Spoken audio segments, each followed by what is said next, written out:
My dudes, what's going on? Icelocked here from Nocturne Gaming, back again with 10 tips and tricks For World 4. Make sure to give them some love, and you know what to do in the description below. Anyways, let's get into it. Tip number 1, getting Lab to Killer Brightside and no bubble left behind ASAP for progression. When entering World 4, you'll find the laboratory skill on the right. This requires you to upload characters to the mainframe, connecting them together in a daisy chain. If you reach a node, you'll get that bonus for as long as it stays connected. There are 2 nodes you should 100% push for as soon as possible. No bubble left behind. Once per day, it'll randomly upgrade a few of your lowest level alchemy bubbles within the first 15 bubbles in each cauldron. And Killer Brightside. It grants double kills, making world progression that much smoother. Because hey, 2 times kills is 2 times kills, am I right? It takes a little time to get connected, so if you want to speed things up, you can pick up some souped up lab tubes from the gem shop. Obviously, there's more powerful bonuses in the lab, but they're a little too far away at this point in the game. Tip number 2, phases of cooking. Cooking is a huge pain in the ass, and honestly, it needs a whole video to explain it. But here's a quick tip to get you started. Egg, corn dog, and cabbage are going to be your powerhouses for phase 1, with cabbage being the best. Phase 2 requires unlocking an alchemy bubble in the yellow cauldron known as Diamond Chef. This increases cooking speed per each diamond plate, which is meal level 11 plus. The spice needed to upgrade this is known as the bleached dock salts, and it takes time to get, so stockpile it and only use some with the alchemy purchase known as bargain tag. This can be used for one upgrade to reduce the cost up to 90%, making it much more manageable. This gets you set up for phase 3, which revolves around the V-Man's Blood Marrow talent and the Blood Berserker's Super Chow talent. Blood Marrow multiplies your cooking speed for every level in each meal, which comes out to be several trillions % cooking speed very quickly. The V-Man's Eclipse talent gives the Blood Berserker access to Super Chow, which gives you 1.1 times cooking speed for each mob you have at least 100 million kills on. This gives you a whopping 2,480 times multiplier to cooking speed. So as you can see, this gets pretty crazy in the late game. Not to mention you have things from Hole, which is a World 5 mechanic, Fluoride, which is also Atom Collider, which these are also huge bonuses as well. And later on, you'll get a thing called Boron, so then you'll be able to upgrade your Diamond Chef without using spices. Tip number 3, Elite Class Priority. As soon as you make it to Demon Genies, the 4th map in World 4, you can unlock your next class upgrade. Your first priority is to unlock Divine Knight, which is the upgrade from the Squire class. Divine Knight is one of the best characters to push for in World 4 and 5 due to his talents Imbued Shockwave and Divine Intervention. Imbued Shockwaves gives a chance to cast Shockwave Slash for free with every basic attack. Divine Intervention is a respawn skill that automatically respawns all monsters on the map every time they're cleared. This combo allows you to clear portals insanely fast. Bubo is faster, but the issue is that Bubo takes a lot in order to actually be potent, while Divine Knight takes literally 1 talent point to get 100% effectiveness from his Divine Intervention talent, so you can focus more on attack talents. On top of that, he uses the least amount of mana in the game, and that just really helps keep the active kills per hour up. Now, he isn't the strongest AFK, so he's mostly used active, because his AFK kills per hour sucks King Dodongo balls.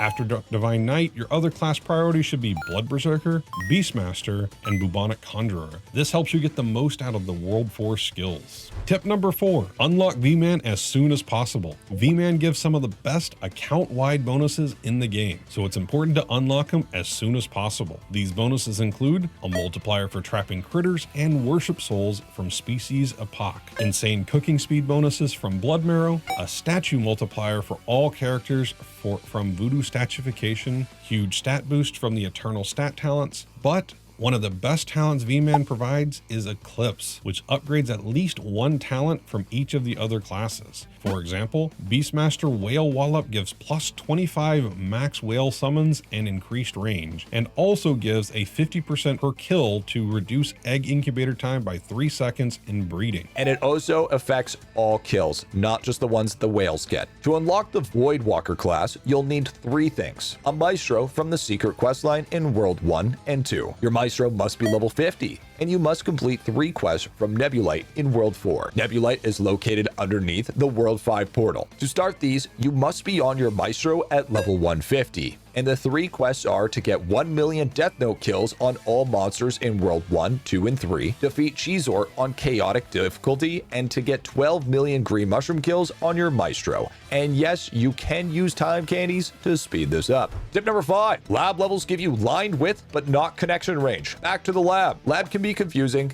Even I get mixed it up sometimes, and I'm only right 70% of the time. But here's what you need to know. There's a difference between line width and connection range. Line width is the connection between players, and it increases when you level up your character's lab skill. And connection range is the connection between the player and the node. It does not increase when you level up lab. You can get connection range from different sources though. That's why it might seem like you have plenty of connections between characters, but you still have to be really close to the node to activate the bonus. That's one mechanic that's always super confusing. Tip number 6, make sure you buy the items from the World 4 shop. Once you start farming in World 4 and have enough coins, one of your top priorities should be hitting the World 4 shop. And here's a list of what you should buy. A pile of processor chips, strung jewels, and blue tome page. Processor chips and strung jewels unlocks a new shop down by the lab and requires you to buy multiple of these processor chips and strung jewels in order to unlock in the first place. But this lets you buy lab jewels and chips using different resources on a weekly rotation. So the sooner you unlock this, the sooner you get some sweet bonuses. Blue tome pages are needed to unlock a new % skill efficiency bonus in the tome. While you're shopping, it's worth picking up some snappy DNA splicers, some sappy DNA splicers as extra stat sticks for your characters. At this point also, you could probably afford to buy all the storage chests, bags, and stamps from every shop up to World 4, so grab them as soon as you can. Tip number 7, cooking meals provide huge bonuses. There are currently 67 meals available in cooking. Each meal provides a specific bonus to stats across the game. Stuff including like damage %, meal cooking speed, % skill efficiency, extra points in tower defense, and even more.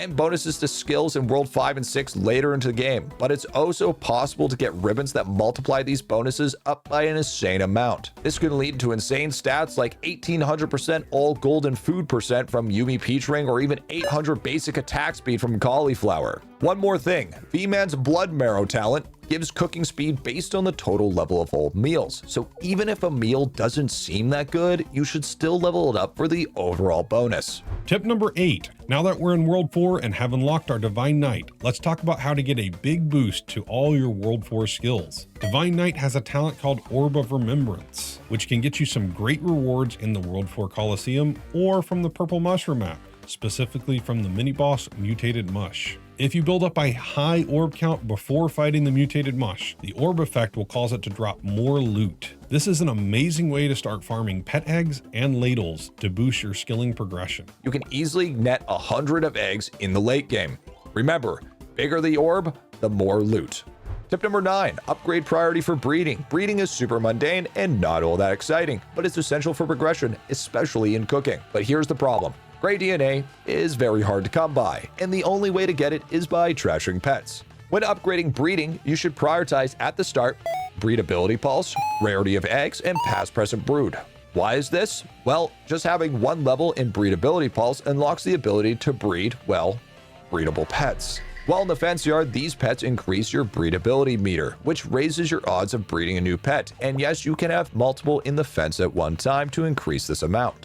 Rarity of the egg allows you to upgrade from base to bronze to silver and so on, increasing your chances of getting a new pet. Past present brood gives you a huge boost to your new pet chance based on the pets you've unlocked in the previous world. This can greatly impact mid-game breeding. Also, Blooming Axe is a nice upgrade for foraging spices, and all the other upgrades are pretty solid. But there are main ones to focus on first to ramp up your breeding unlocks. That was insane. What the hell? Tip number 10, Choco Chip is a must. This is by far the most sad and painful grind in the entire game. Why? Because Choco Chip comes from the Chip Repository, which is a shop that lets you buy chips. Some of these chips are insanely strong, but there's one that is so god tier that I made an entire video about it. And it has an absolute dog-ass terrible rotation. We're talking sometimes of an upwards of waiting 6 months before it shows up again. We're gonna get GTA 6 before the next Choco Chip shows up. To unlock it, you'll need cheese and the beach dock spice from cooking, pinion spurs from the anvil. This chip makes a huge difference for crystal farming because Choco Chip gives a 75% chance to respawn another crystal mob when one dies. This lets you create an insane crystal farming train. You could try to gamble it for in the gem shop, but good luck with that. I don't really suggest it. There's nothing worse than realizing this and then missing it. And now you have to wait another 6 months. But if you want all the info about Choco Chip, I'll leave a link to the video in the description below. Oh, look what time it is. It's bonus time, baby. Bonus, bonus, bonus. It's bonus time, baby. Bonus tip number 1, be aware of the rift at the end of World 4. In the Octodar map, there's a quest giver called Rift Ripper. By completing his questline, you can access the late game zone known as the Rift. The Rift contains a series of challenges, and for every 5 challenges you complete, you unlock a new bonus. These challenges may be impossible early on, but as soon as you can, you should push through the first 10. Why?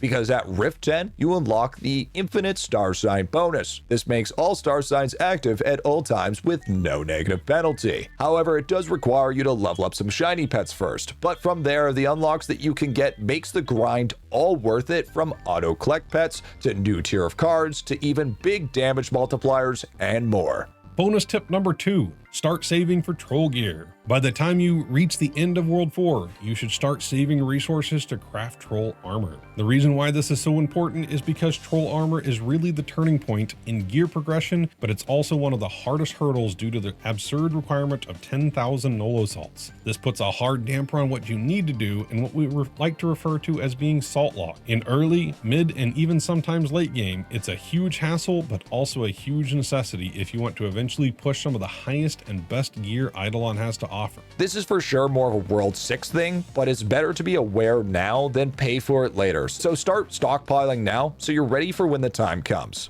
But there you go, my dudes, number 4. Can't believe we're almost there, only 2 left to go, but I hope you enjoyed this one. But anyways, my dudes, Ice and I gotta get back to the guide grind. Stay tuned for the next Eidolon video. Stay safe, happy grinding, and peace out. What's going on? Long bizzle. Long bizzle. Long bizzle. Long bizzle.